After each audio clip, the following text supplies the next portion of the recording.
This is Mick Foley. This is Harley Race. This is Shelton Benjamin. This is Mr. Wonderful Paul Orndorff. This is the Monster Abyss. And this is Daniel Bryan. This is JBL, and you're watching the MWF. Be there, live.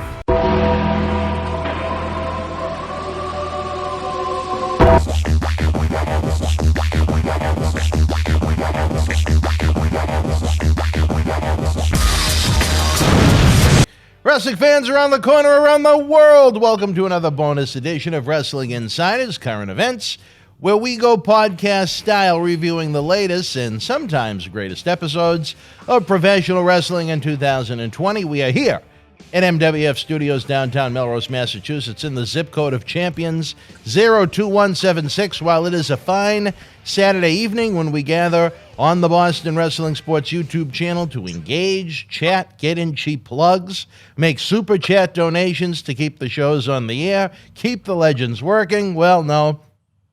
It was a bright and early 9:30 a.m. when I rolled into MWF Studios, a mere 12 hours after leaving to get the ball rolling on tonight's episode. While my dear friend took his meticulous notes, I'm so tired I can't even remember what I graded the other shows this week, but I don't think they were all that high. We might need to start creating almost like an official weekly scorecard, and not only between myself and Matt, but have some of our loyal regulars like Slick Rick, Smokey, Maria Davis, Larson, Will Cortez, Big Ant from Thunder Valley, all of the Kevins, and the rest of you fine folks get involved. I have like a big, almost like a big scoreboard or something like that is what I'm thinking, Prodigy. I'm not 100% sure. My neck and back are killing me. I have to have a powwow secret meeting later on with the mysterious DB. I'm still pissed off from life interactions yesterday, both in and out of professional wrestling.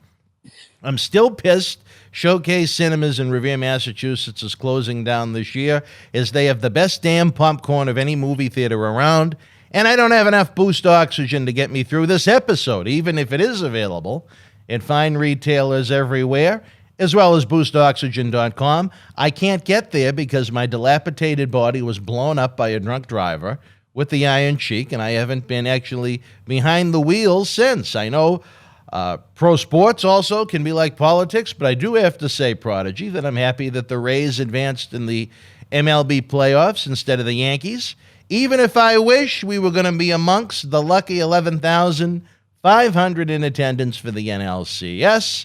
With all that said, we welcome the only person I know to describe themselves as hailing from southwestern Connecticut, a man that puts Mick Foley's Mr. Socko to shame, hopefully not Vicente Reyes Socko, the Prodigy, Mr. Matt Degnan. Prodigy, good morning.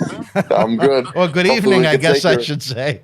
hopefully I could take your mind off of what's been going on, but we can get into this monumental... We won't even get going on Noel Salon. You're not getting the cheap plug this week. No. Oh, there's a lot. Oh, no. No plug for no. We won't. Not even the website. No. All right. Anyway. All right. Back to the issue at hand. Monumental. We got a monumental WWE draft to get into. And you know what we forgot to say? What? That it was the October 9th, 2020 edition of WWE SmackDown from Orlando, Florida, Amway Arena, under the Thunderdome. Take it away, kid. What opened the show was Stephanie McMahon coming out and just listing off names to certain shows. It's not really a draft style. It's more of just, hey, walk out with this list and say this is who they drafted. Drew McIntyre went to Raw. Roman Reigns went to SmackDown. Asuka went to Raw. Seth Rollins went to SmackDown, and Hurt Business went to Raw. The only one that changed was Seth Rollins to SmackDown, and that was expected. I remember I said that on one of our shows a few weeks ago, that I could see him going to SmackDown. Yeah, you were all over that one, Giuseppe. Yeah. Let me tell you, brother. But for the first round, having one person change and having it be an expected one, and we'll get into who else joined him on SmackDown later, which I'm also not too happy about. What did you think about the first round? Before I even begin, do you realize that as we speak, the draft is actually happening right now? It's continuing as we are recording this. I didn't even realize this until I was just getting ready to come out to the podcast area to tape. Drew Gulak went to Raw. They're doing it on that Talk Smack, whatever they call it. Yeah, I know. They're doing it on Talking Smack. They already finished that. Oh, well, all right. Well, I guess maybe we'll get into that But I garbage already later. got the results I already knew who was going to change today last night, so I really didn't need to watch it. Oh, geez, thanks, Joe. All right, well, let's get into the SmackDown show. For the draft, the first round, zero logic behind any pick being presented. It was more random bullshit, like most of the weekly WWE TV shows.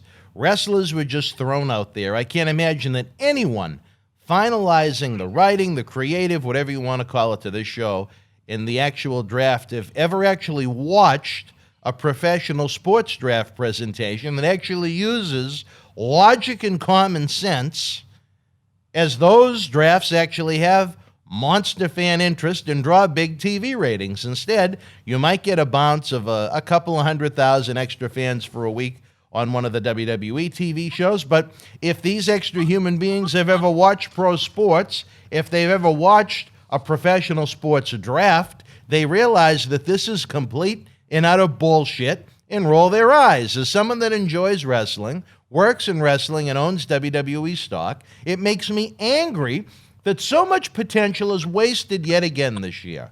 Yeah, the one positive that comes out of it, you have Stephanie come out to make the picks. I think it gives it a little bit more credibility where she's rarely seen nowadays. That's about the only positive I got from any of it. Raw always gets 3 picks per block of 5. Another quote-unquote rule that makes absolutely no sense. I understand that Raw has the extra hour each week, but why is it that each and every year, in each and every block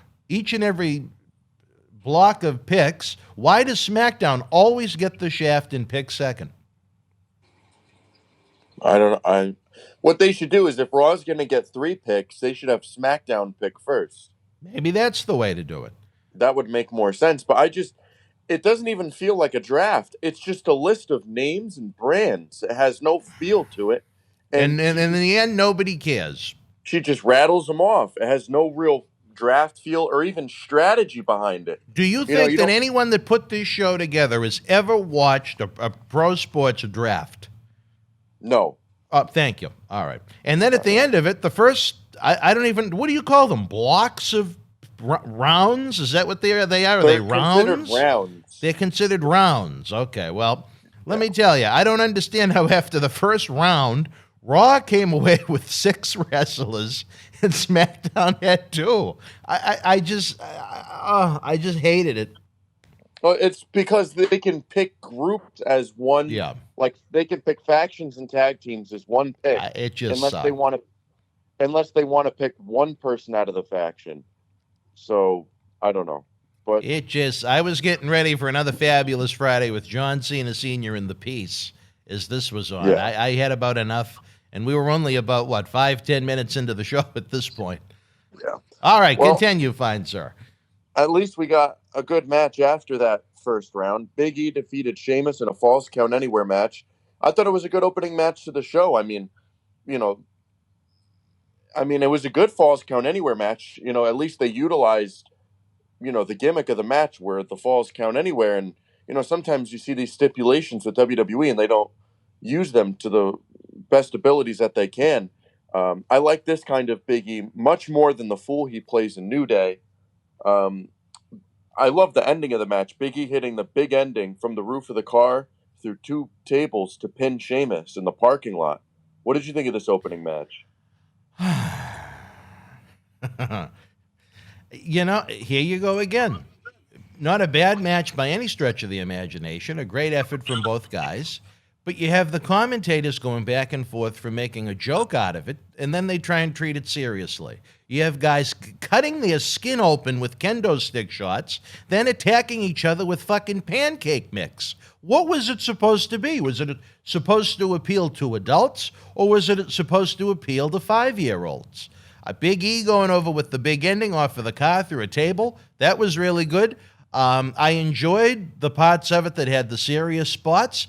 I have no idea why they'd want to insert comedy bits into something that should, in reality be looked at as a violent presentation. The pancake batter, I couldn't believe it.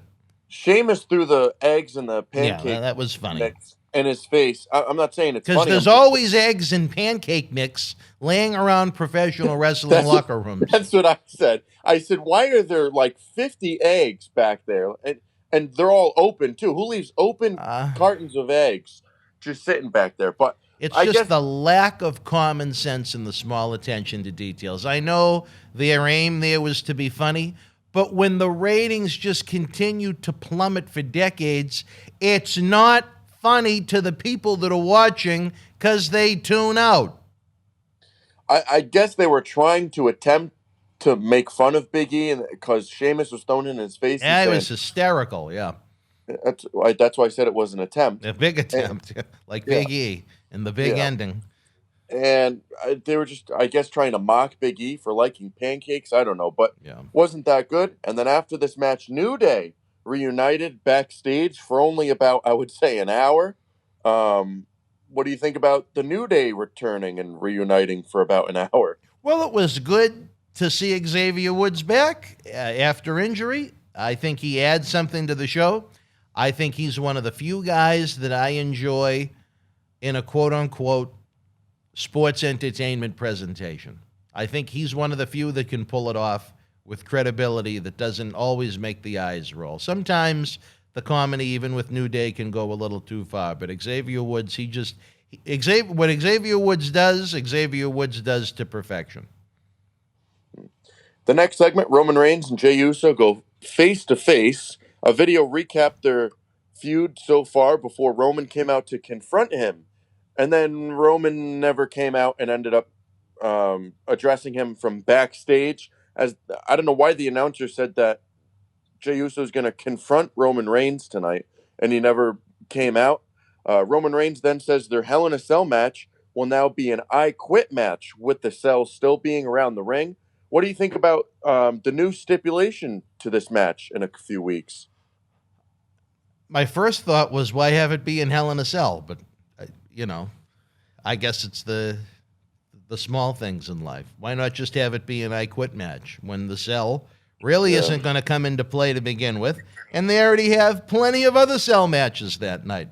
I do like the stipulation. I think it'll add a level of intensity to the match. I just don't think it needs the Cell, but I look forward to seeing what's next. And even though Roman sat there with Heyman in his little private area somewhere in Amway Arena, they left a level of suspense, as the I Quit match wasn't exactly what the complete announcement was, as apparently there are still some kind of consequences to come. Beyond Jey Uso having to call Roman Reigns the High Chief or the Big Chief or whatever kind of chief. Just don't call him the chef that had the pancake mix. Yeah.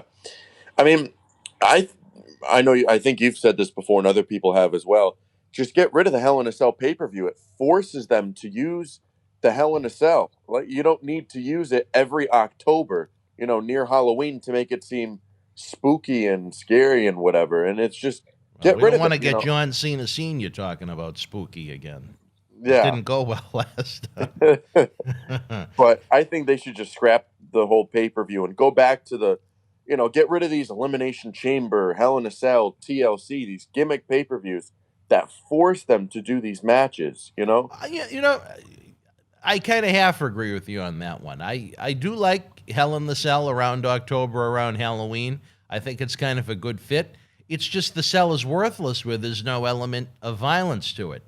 Elimination Chamber is just turned into something. I remember being at Madison Square Garden for the first one back at Survivor Series 2002, and what a great, unique match it was.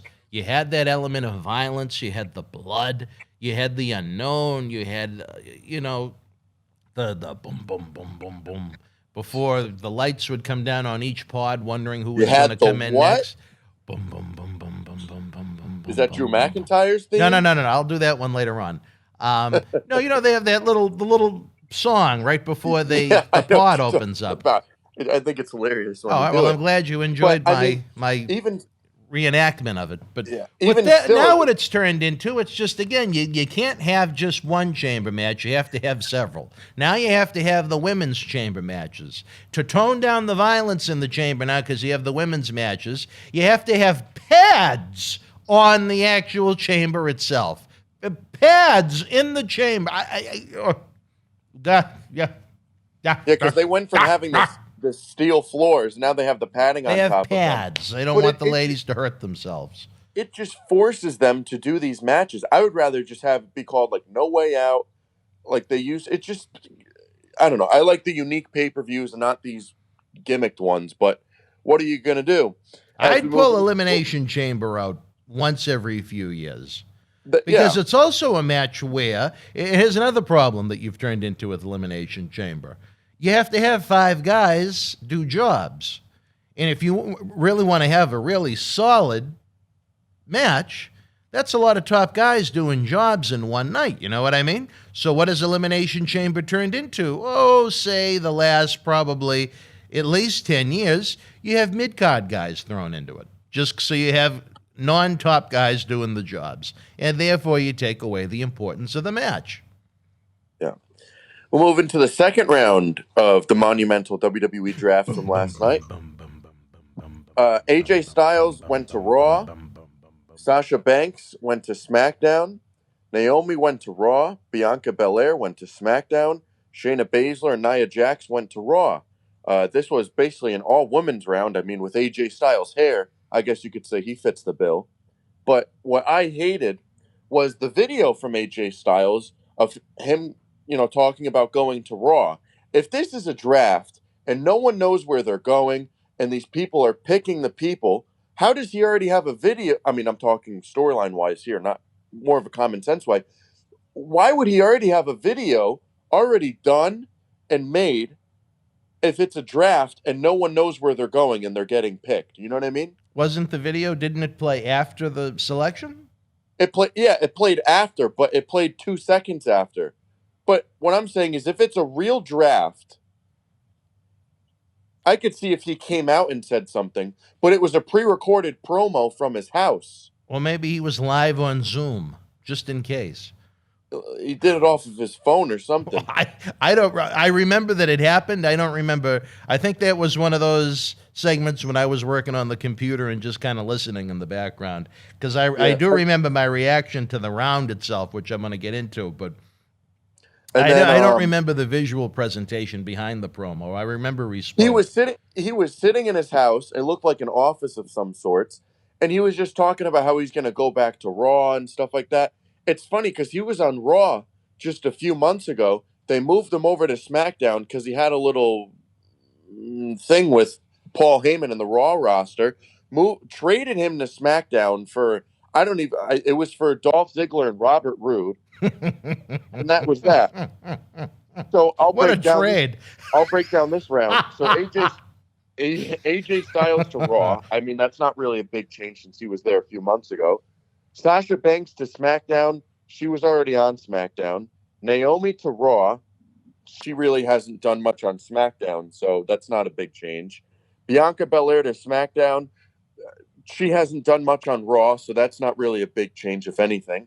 And Shayna Baszler and Nia Jax basically stay on Raw. So, again, another round that there's really not big shakeups going on. What did you think?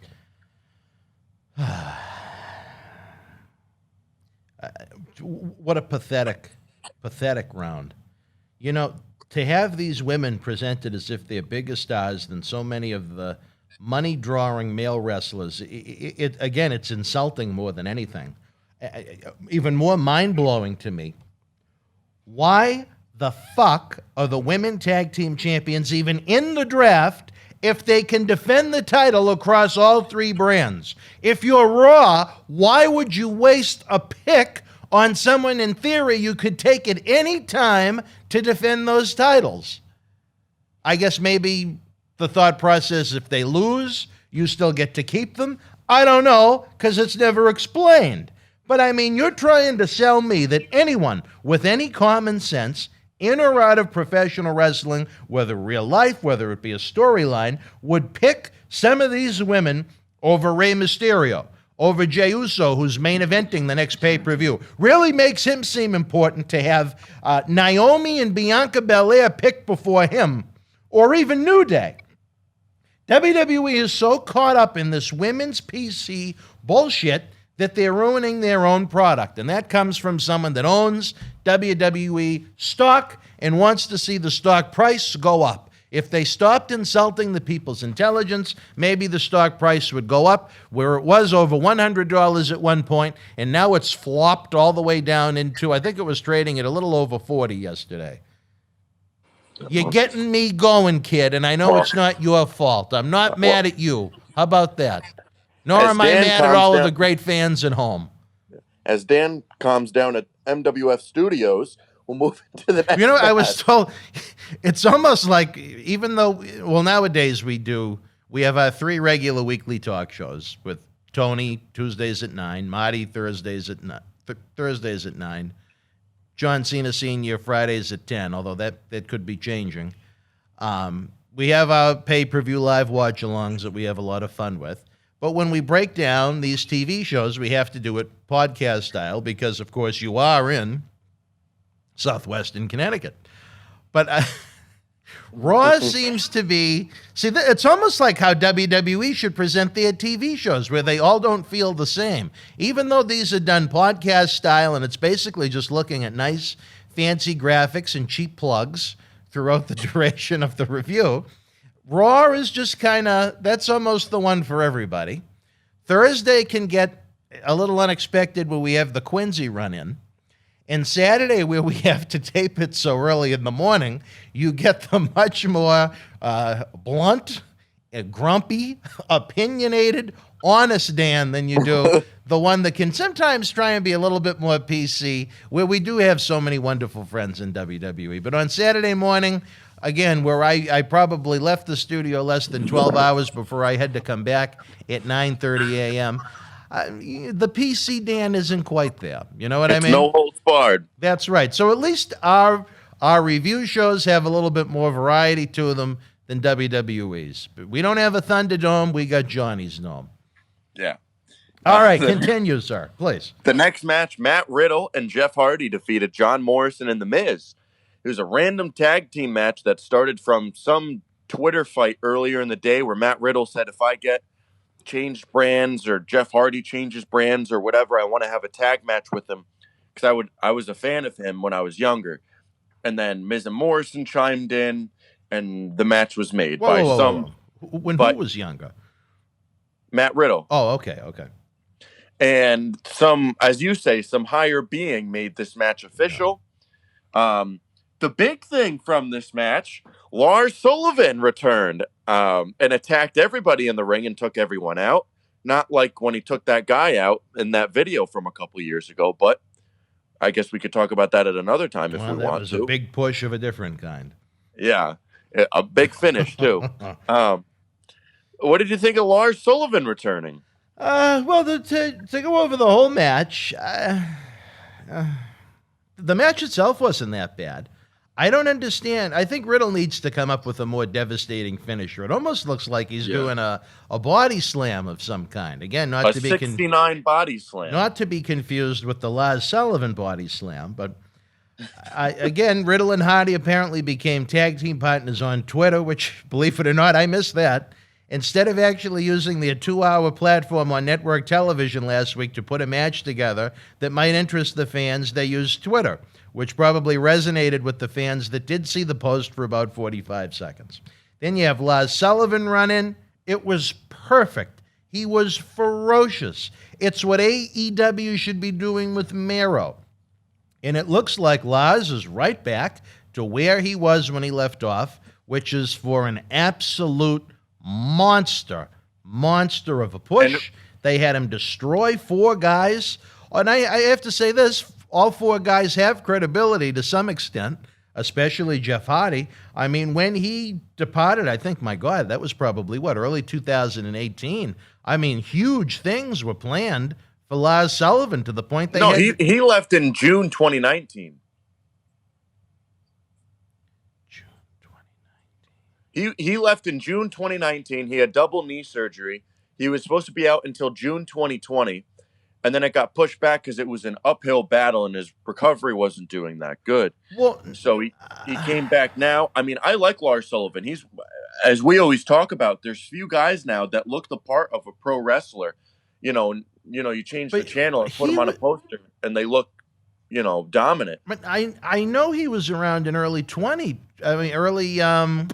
What year is this? 2020. This is 2020. Okay, so he was supposed to work Cena at WrestleMania last year, but but then it got called off because he had that anxiety problem.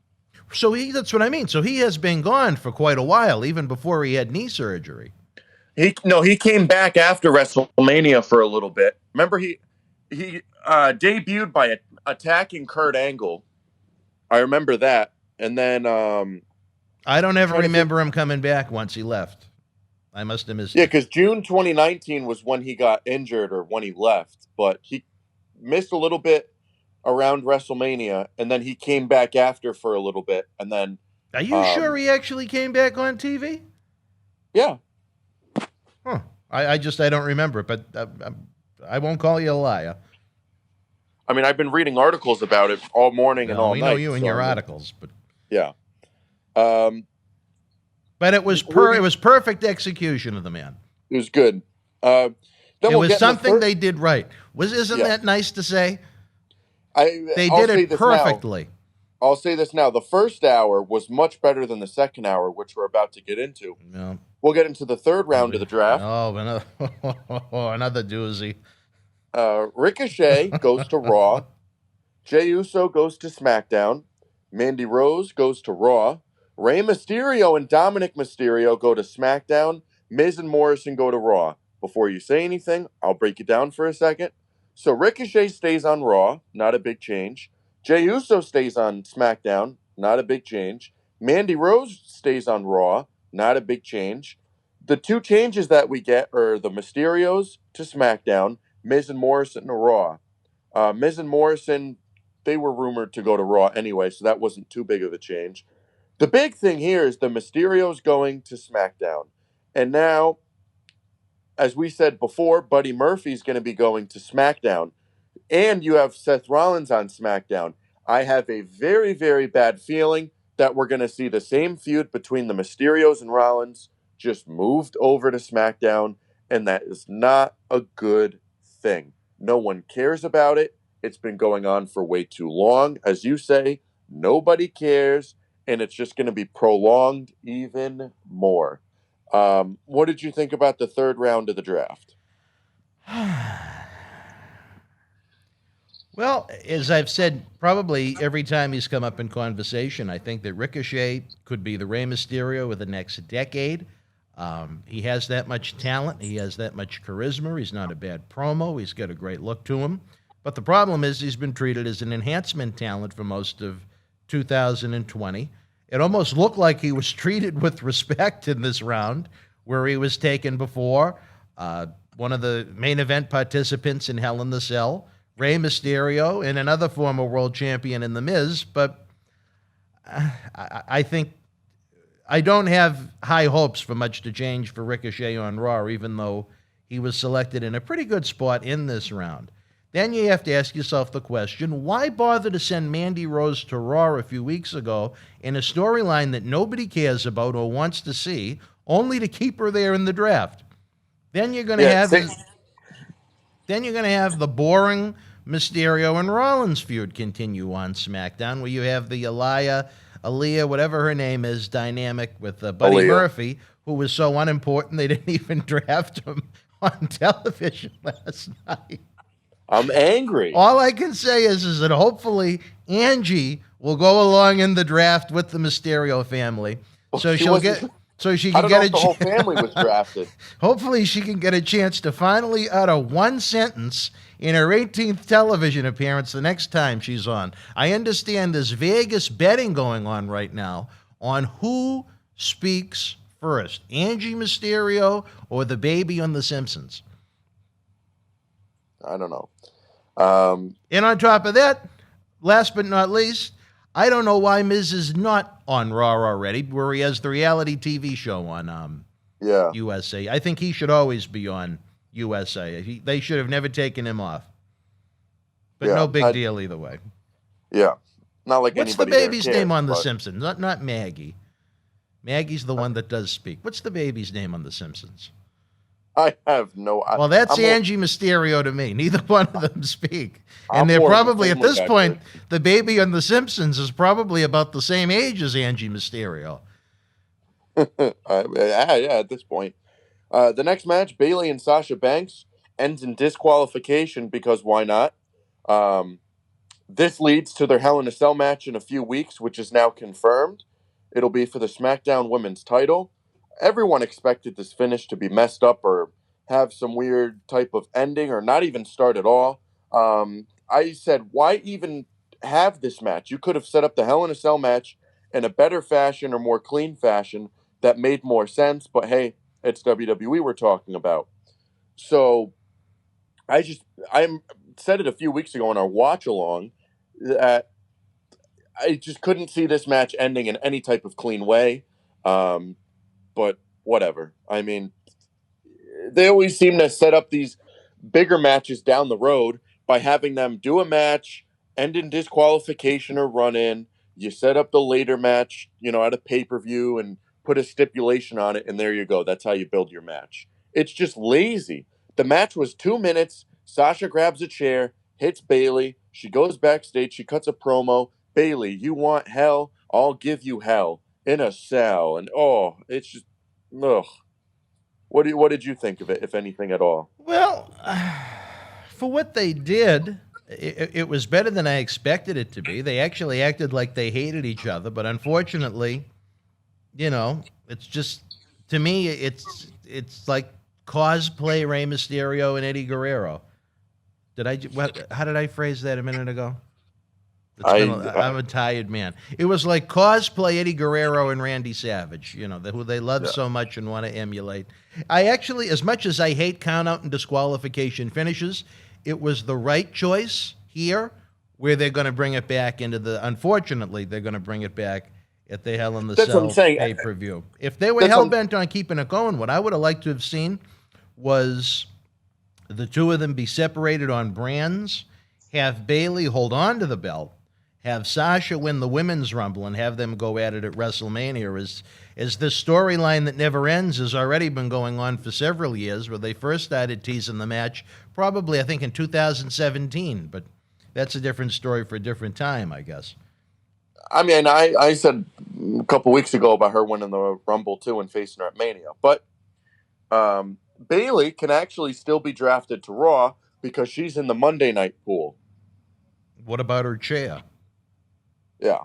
But she's still in the Monday pool, so she could even be drafted. Well, I'm going to have to keep my fingers crossed on that one. Yeah. She could be drafted. I mean, it would add more, I guess, suspense to the match. Maybe Bayley retaining and taking the SmackDown Women's title to Raw. I mean, who knows? But, I mean, you could still I think the Street Profits are going to go to SmackDown, though, because Bianca Belair got drafted there, and they tend to keep... And the other set of tag team champions. I tell you, Prodigy, You really went all out on that prediction, brother. I mean, it's a simple prediction. You don't have to put too much thought into it, but I mean, maybe that made me laugh. It's really not that big of it's not like I said major spoiler. I mean, I'm just saying, but I mean, you could still see the Street Profits stay, and they could unify the tag titles, and then that would actually be a nice thing, but they could have the Street Profits get drafted back to Raw, unify the tag titles, and there you go. Or you could have them just smoke on both shows, just constant smoke.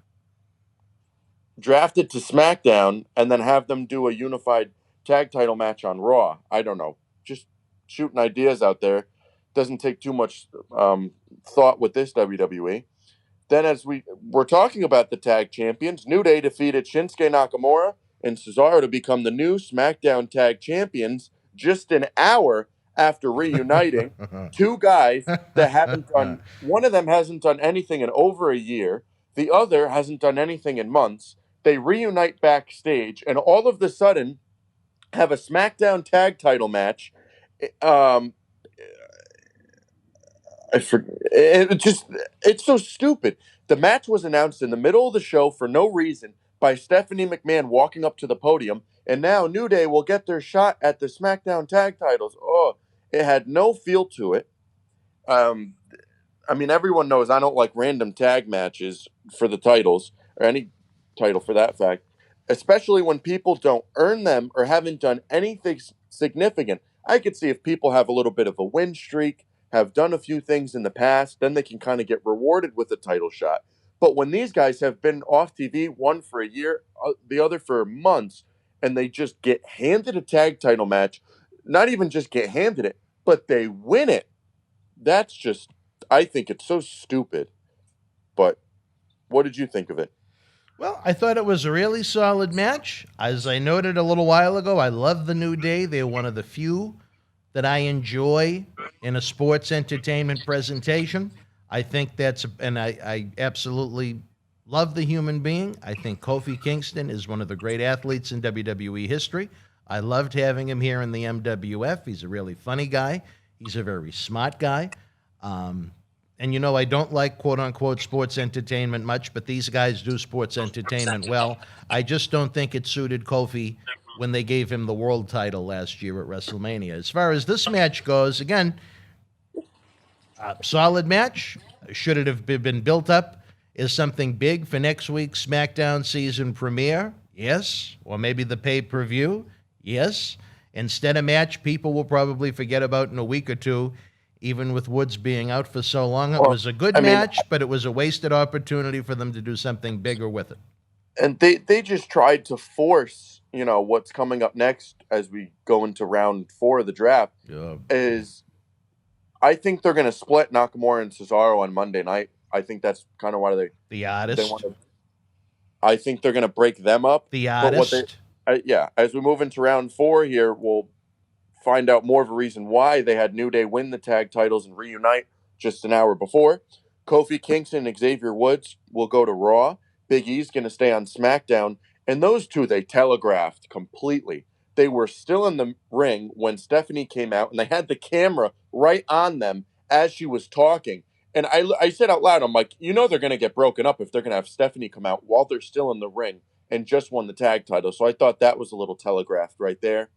Dana Brooke is going to stay on Raw after just getting moved there a few weeks ago. And her lips? Yeah. All right. Otis is going to stay on SmackDown. And his lunchbox? Yeah. Right. And Angel Garza is going to stay on Raw. This was the final round from last night, besides the one they did on Talking Smack today. It's just there wasn't many changes. All the changes that they did were expected. They didn't do anything that was eye-popping or, wow, I didn't see that one coming. But all of the ones that they did were kind of rumored before the show or in weeks prior, people predicted. So, I mean, in terms of, the shock factor in the draft this year, there really was none. New Day breaking up, they've been together for over 5 years. I still think they should stay together, but, I mean, one of the theories that people are putting out there is that they're going to stay together but be on different brands, some type of weird thing with that. But what did you think of round 4? Like the Marvel Universe with New Day. Yeah. What did you think of round 4 of the draft? They just seem to get worse. I don't know. So you're telling me earlier in the night, Raw picked the Hurt Business and got all 4 of them. Yet, when it came to this round, they said, Even though we don't know, because this round took place milliseconds after New Day won the tag team titles. Well, you know what? We're only going to take Kofi and Xavier. Fuck Big E. Let SmackDown have them. Why wouldn't Raw take Big E after they took all 4 members of the Hurt Business earlier in the show? It makes no sense. I don't know. And then if you're gonna take what Otis, the fuck? Seriously, just such a lack of common sense behind any of that.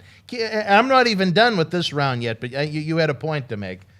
If you were going to you could say that about a couple rounds in this. If you're going to take Otis, why not take Tucker?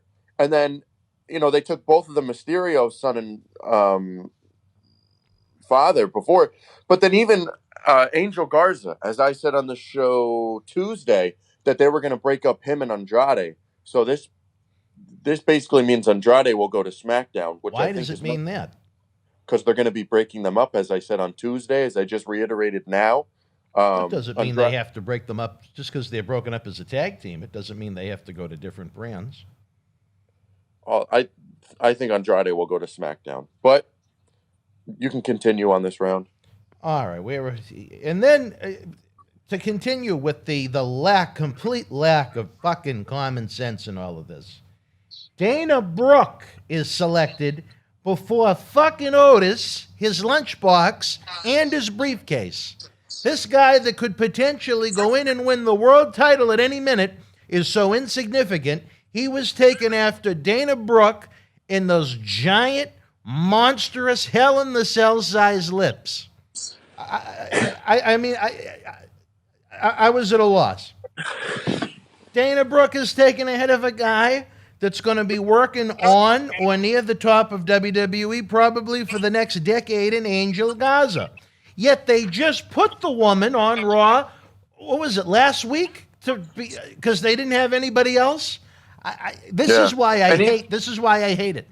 This is what drives me crazy. Because there is so little common sense and thought put into everything that's done. And even Angel Garza, he has a torn quad. So, I mean, they drafted someone who's injured. So I don't know what they're going to get out of that because he's going to be out a few months. So, I mean, I guess we'll see what happens with that. Oh, I don't think it's going to be that long. For a torn quad?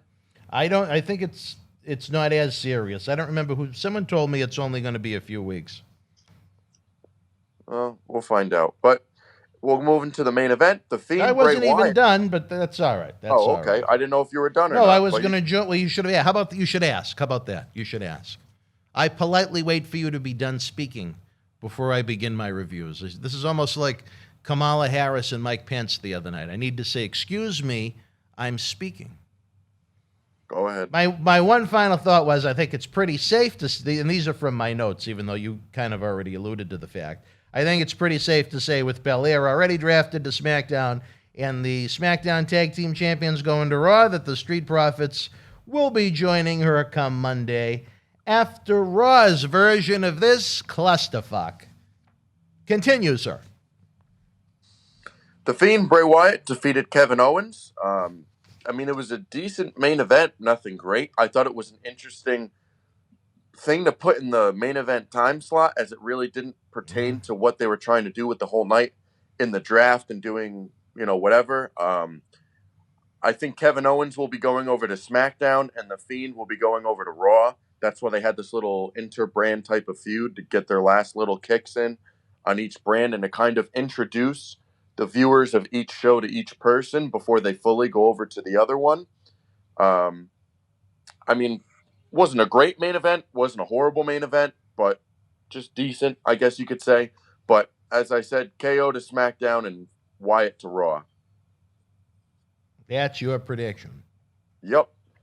Well, usually the ones that you see lose leading up to the draft are the ones that are going to change brands because that's actually one of, I guess, the few traditional wrestling booking styles that still live in 2020. So I wouldn't be surprised if...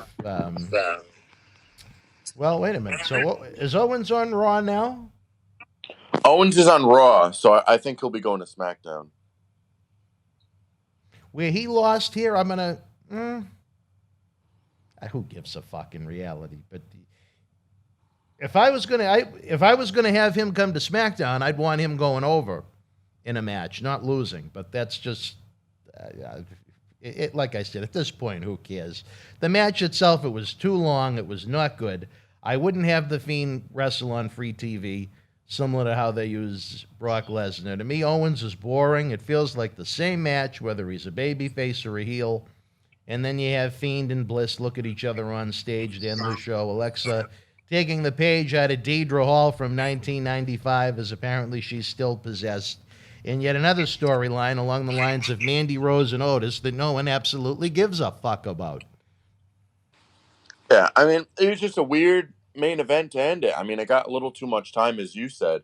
But as we always say, what are you going to do? In my notes, I said Fiend should go over in less than 5 minutes. So to me, too long. Yeah. Well, we'll get into our grades here. As I said earlier in the show, I thought the first hour was much better than the second hour. The second hour kind of fell apart after the Bayley and Sasha Banks type of little thing. I thought that kind of ruined the mood of the show, and then having the New Day win the titles was just whatever. I mean, how many tag title runs do you need them to have? I gave it a 4 out of 10. I mean, I don't know what you gave it, but I gave it a 4. There was nothing really great in the show. I mean, the first hour was off to a great start, and then in the second hour. Well, it's interesting. You were a little tougher in some ways, but wait till we see how we circle around at the end. Other than the main event, I thought the wrestling on the show was pretty good. The draft... That's not the problem with them, though. The wrestling is great. I'm not going to say anything about that. But when it comes to wrestling, it's not just wrestling anymore. It's the sports entertainment about it that takes it away. So, I mean, I'm not knocking the wrestling itself. It's just the storylines, just bullshit booking decisions. You know what I mean? The wrestling quality is great, but it's just the booking, as you say, is not that good. I'm going to have to get Kamala out again. Yeah. Excuse me, sir. I'm speaking. All right. As I was saying, other than the main event, the wrestling on the show was pretty good. The draft, having a year to prepare for it, was inexcusably bad. Look at the amount of holes we were able to chop through it just on this review show. Why isn't that happening in WWE creative meetings? My thoughts have been the same for a long time now. They should have a long-term approach to the product. Wrestlers should sign storyline contracts for X amount of time, like you see professional athletes do. I would have a free agent period each fall for the new fall season, maybe late September into October for a period of a month, where maybe you see wrestlers sample different brands before they sign new contracts. Then I would have a draft after WrestleMania each year, where each show gets X amount of fresh blood, whether it be from NXT, free agents coming into the company, and that's how my draft would go. This just sucks. If this was just a show based on the wrestling, I would have given it a 7. But as it was presented, I gave it a 4, exactly like you did. So this just happened on Talking Smack today. Give me the scoops, baby. You really are Giuseppe today, because other than the Gulak thing, I have no idea what was going on, because believe it or not, I've never seen Talking Smack. Sami Zayn on Talking Smack asked how it will work with the SmackDown Tag Team Champions going to Raw. Big E then said, how long have you worked here and you're trying to use logic? But I think it's funny that they're saying it. But do you want to try to guess the viewership for SmackDown? Oh, I thought you were going to go through the picks that took place on the show. I have that in my news and notes. Oh, I'm sorry. The viewership, you had some sports last night.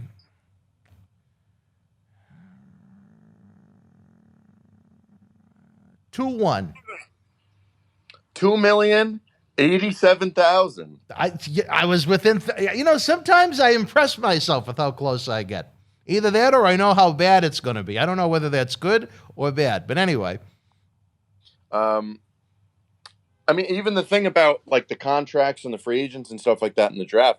I talked about that at the end of the watch along with Little Cena from what was it? I believe it was NXT TakeOver, the most recent one. He was on the gas. Yeah. We'll get into the news and notes of SmackDown. As Dan just alluded to, there were more picks on Talking Smack today. Humberto Carrillo stays on Raw, as I said before. Murphy is going to go to SmackDown to keep holding hands. No surprise there. Yeah, with Seth Rollins. Drew Gulak is going to stay on Raw. Oof. Tucker is going to go to Raw. Kalisto is going to go to... Tucker, start looking for indie bookings now, brother. Kalisto is going to go to SmackDown, or stay on there. But this is another thing.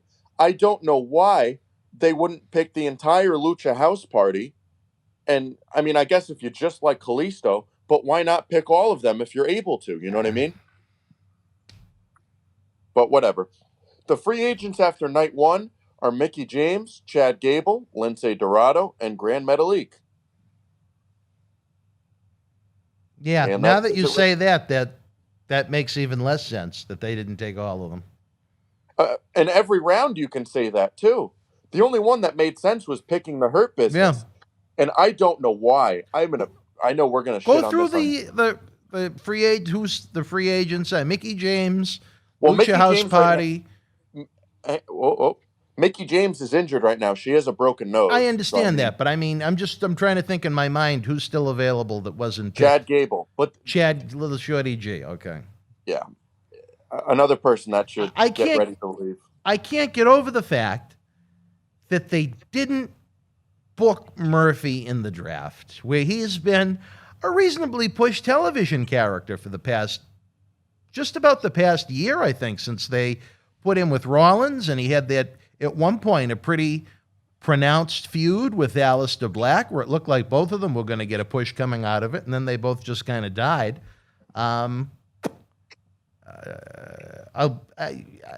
Lack of common sense, I guess, comes into play. I don't know, but some interesting free agents that I don't think anyone really care about either way, but they're there.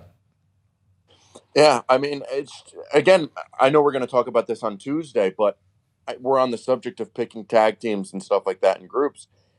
Why would Retribution be in a draft pool to be drafted on a WWE show? Why would you ever draft someone? I mean, you could say in the real world, why would you hire someone if they don't want to work for you and all they want to do is destroy your company? That makes no sense. And it can go back to, why would they sign them to contracts? It makes no sense. But if they're not left as free agents, it makes no sense from a real life point of view. But of course, that won't happen. Yeah. Roman Reigns versus Braun Strowman for the Universal title will happen next week. I'm not really a big fan of it. Really? Okay. Because Braun Strowman, he's probably going to get drafted to Raw. So I already know what the storyline is going to be on Friday night. Braun Strowman's a Raw superstar. Is he going to take the title to Monday Night Raw? And will he face Jey Uso at Hell in a Cell instead of Roman Reigns? I can see it happening now. I don't like when they announce title matches like Roman Reigns and Jey Uso, and then, especially around draft time, they tend to do this bullshit. And then they announce another title match for next week, and they start going, who will Jey Uso face at Hell in a Cell? Will it be Braun Strowman or Roman Reigns? I wonder. Yeah, we all know who's going to win. Braun Strowman hasn't done anything to any significance. It makes no sense to me. If the draft wasn't going on right now, and they didn't have a Hell in a Cell match in a couple weeks, I would be fine with it. But since Strowman's going to go over to Raw and Reigns has a Hell in a Cell I Quit match in a few weeks, I don't like it. But what are you going to do? Will Raw Underground be drafted? Yeah, where are their picks? I don't know. Who's also, that stiff that's injured? What's his name? Riddick Moss. Maybe someone will be after him. Yeah. The next match that was announced for next Friday is New Day's farewell match. It will be against Sheamus, Cesaro, and Shinsuke Nakamura. They're having them wrestle on SmackDown next week? Yeah. Oh. It's overkill, I know. Then officially announced, as I said before, Bayley versus Sasha Banks inside Hell in a Cell. This will be Sasha Banks' third match inside the Hell in a Cell. The first two were so unforgettable. I can't wait for this one. That's it for the news and notes as we head into Monday for night 2 of the draft. I remember the number of people that got up and left when they put Charlotte and Sasha on last at Hell in the Cell in Boston a few years back. But they had to have the first female main event spot, you know? Yeah. But, I mean, I gave some of my predictions.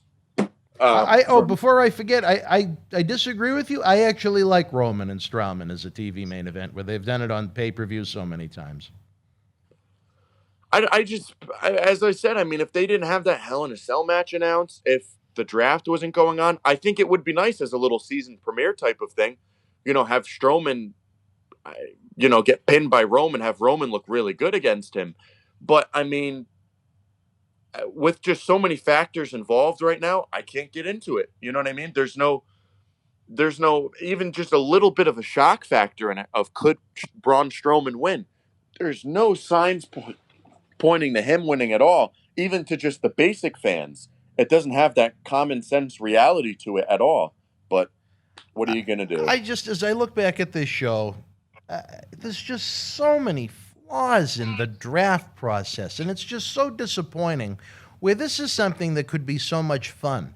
You could almost see the draft as being like a pay-per-view. You know what I mean? Imagine if they had a real semblance and thought process behind this. There could be more interest in these guys, in girls changing brands, than some of the B pay-per-view level shows that they have, like a Payback type show, or what was the one that we just did? Clash of Champions or something like that. But it's just wasted, uncreative television material. And it's very flawed, very disappointing, and it never changes. Maybe the only version I've ever seen worse was when the computer did the picks for a few years earlier in the last decade, which I hated even more than what they are doing now. But the only time it ever really,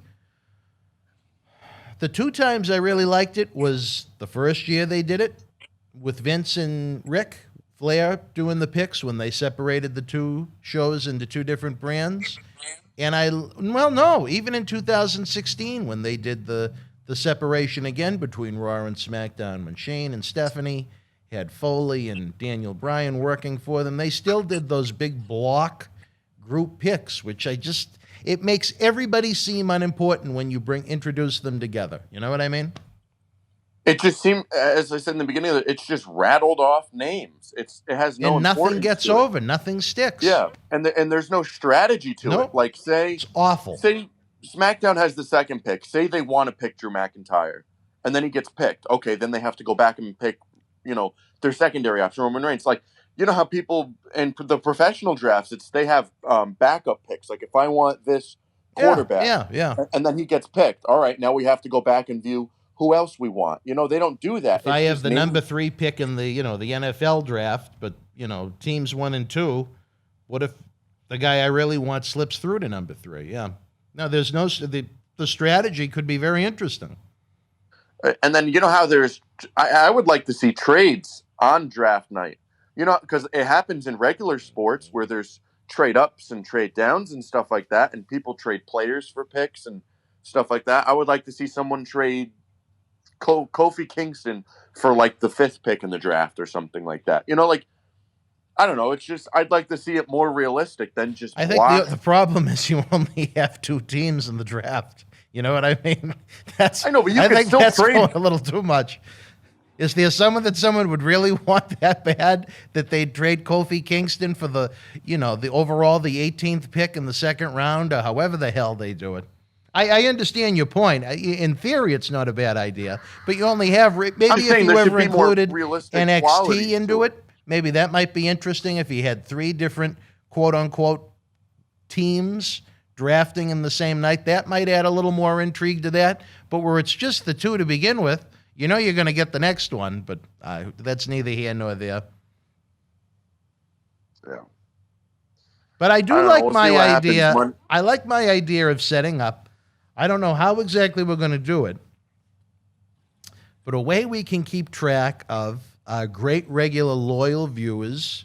I want them to grade along with us, and I want to keep track of it.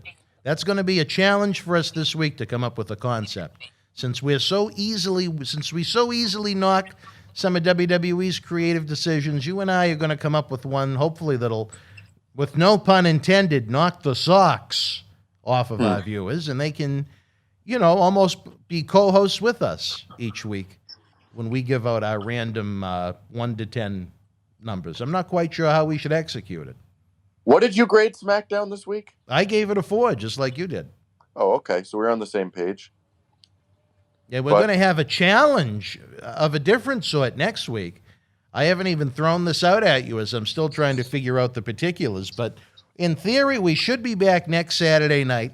As I alluded to several weeks back, I may have to vanish from MWF Studios for a week or so, and that seems to be coming to fruition next Saturday afternoon. But next Saturday morning, I should be able to tape our SmackDown program, get it edited, exported, and uploaded for our Saturday night viewing.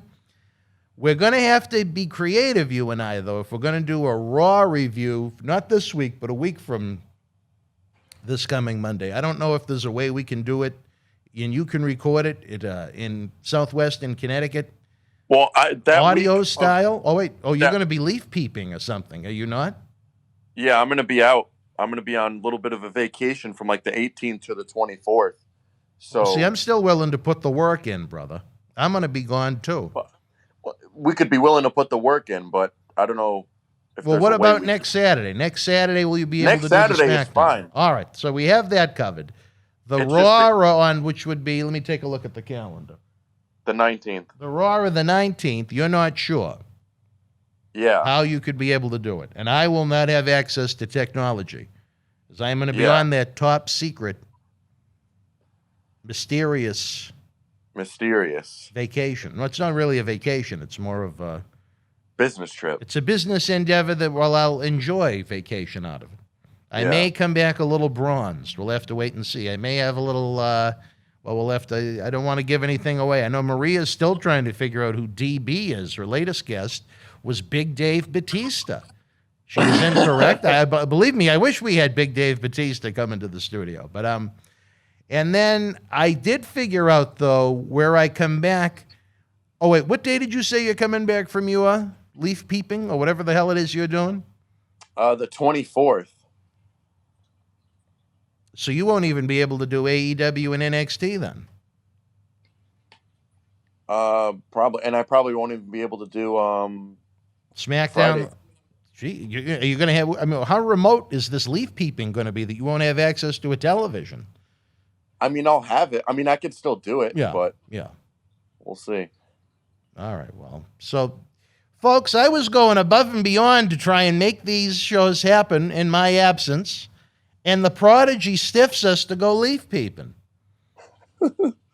But don't worry, even if we don't have these review shows next week, well, this coming week we will. But the Raw and the AEW NXT, those two programs are kind of up in the air. Those are TBA. We'll still have our regular weekly talk shows, Tuesday nights at 9 with Mr. USA Tony Atlas, Thursday nights at 9 p.m. with Marty Jannetty, and, of course, the True Thunderdome, John Cena Sr., Friday nights at 10. But some of this, the schedule beginning the week of the 19th may change a little bit. There's only so much I can do from a hotel room. Just ask Linda. TBA. That's all right. TBA, exactly. We'll see. Tony D. Atlas. I hate to let the fans down, though, even if we don't have the numbers on these review shows that we have on our weekly talk shows. I know that we have some great fans that look forward to them, and I hate to disappoint. Well, at least we're consistent. And Well, 1 week the off. thing is, though, if we miss the episodes when we're not consistent. I know, but so far we're consistent. That's what I'm saying. We've been consistent for 3 weeks. We're doing great, kid. Mamma mia. Fans at home, what am I going to do with this prodigy? He's still learning. I got to remember at 20, at 20 years old, I had my run with Ed Cohen at WWE, so I can't even compare that. But he's still learning. He's still under the learning tree. We're going to get him there. In 20 years, he's going to be me, hopefully making much more money than I am right now, hopefully with a contract with one of these major companies, remembering his old buddy that tried to groom him and made fun of his socks. You and a few other people. Yeah, okay, I'll drop Paul Romer a line, too. I'll let him. No. No. All right, Giuseppe, is there anything more to add to this? Monumental WWE No, draft. it's just a wasted potential. And the worst thing you can do in life, and this is more directed towards wrestlers than TV show reviews. It's the one thing that is horrible is wasted potential, because you never get a chance to do it twice, which obviously is the case with the draft night 1 of 2020. Well, that's all that I have here for that All right. show. Well, wrestling fans, don't forget, we have the several times a week YouTube flashbacks at 10 a.m. We got the talk shows this week. We're going to have all of our TV review programs this week. building up to what should be, I don't even know if you know. I think I told you this, Prodigy, but I'm not 100% sure. In less than 2 weeks, Friday night, October the 23rd, the 27th anniversary of Dan Mirade in professional wrestling, which nobody cares about. But what you will care about is that we should be having live in studio the Hall of Famer himself, Mr. USA, Tony Atlas. Before John Cena Sr.'s Wrestling Insiders, having Tony with us live is always fun. Then on October the 24th, we'll be doing a live Bound for Glory watch along. The first time we've tried to do something like that for Impact. It's be interesting to see what the fan response will be to that. And then on Sunday, October the 25th, we'll have the WWE Hell in a Cell watch along. And there is outside potential for us to have a very special guest with us on that night. A man that you'd probably put in the category as a WWE legend. That remains to be seen. Is it Glantz? No, it is not. We'd love to have Glantz with us in studio. Our good friend, the mayor of Glantzville. I don't know if he's come down with COVID. I don't know if if there's been an uprising in Glantzville where he's had to calm down the rioters and the looters. I don't know. Maybe there's been some shootings in Glantzville. I don't know what's going on, but I'm telling you, I think he's been impeached. the mayor has been rather quiet. We need the mayor back, believe me. The new fall season here for our Patreon fans, and of course we're going to get the cheap plug-in on Patreon where you can get early ad-free access to our Wrestling Insider talk shows each and every week, and you can stream the entire Studio Shoot interview DVD library with more being added, and you can help keep professional wrestling legends working over at patreon.com/Boston Wrestling, if the graphic on the screen didn't clue you in already. For the price of a cup of coffee at Starbucks, you can do a world of good and entertain yourself at the same time. But there occasionally we'll also put up news blurbs on the Patreon, and for those that are Patreon members, you get all of the inside scoops on kind of our pretty, I wouldn't even call it a tentative schedule at this time, pretty solid schedule between now and the end of 2020. It's going to be a very, very, very busy 2020 beginning the weekend. We come back, starting with Tony Atlas on October 23rd through December with the Paul Bear Holiday Headlocks Toy Drive. I was looking at the calendar before we went on the air to record this, and I said, oh, my God. There we go. Fun weekend Oh, ahead. my God. Well, I'll be coming back the 24th for my little excursion. Oof. So We'll I'll keep try the to door unlocked for you, brother. not the back door. Not the though. now save that for Eleanor Rastani. Yeah. All right, Prodigy, it was a pleasure yet again. I got to get editing. I got to get exporting. I got to get uploading. For all of our friends at home, we thank you for joining us. I look forward to hopefully either on social media, and if you're not following us on Twitter and Facebook, you're really not friends. Hint, hint. But either way, either between social media or when we do the Raw review, what day does that come out? Tuesday night. We're going to come up with a way to have you guys incorporate your scores into what we do. So you and I have to think about that, and I'm sure we'll have meticulous texts trying to come up with concepts and ideas, Prodigy. Well, maybe instead of putting your grades in the live chat, you do it in the comments under below so they stay there. I don't know. But I want something accessible where we can almost...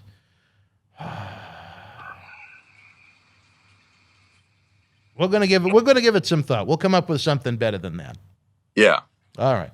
Well, for the Prodigy Matt Degnan, I am Dan Mirade.